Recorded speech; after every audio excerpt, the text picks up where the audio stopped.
tradisyon at pananampalataya ng Marinduque. Ang magarbong damit at pagkukulay na maskara na bumubuo sa kasuotan ay nagpapakita ng kanilang dedikasyon kay Jesus.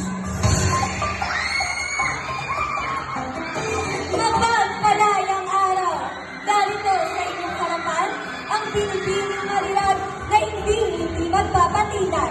Carissa Rose Pialiling, ang nakapiling kumakatawan sa magandang rehiyon ng Corby. Ako ay naniniwala na ang wikang Filipino ay hindi lamang isang wika. Ito ay isang sandatang maaaring gamitin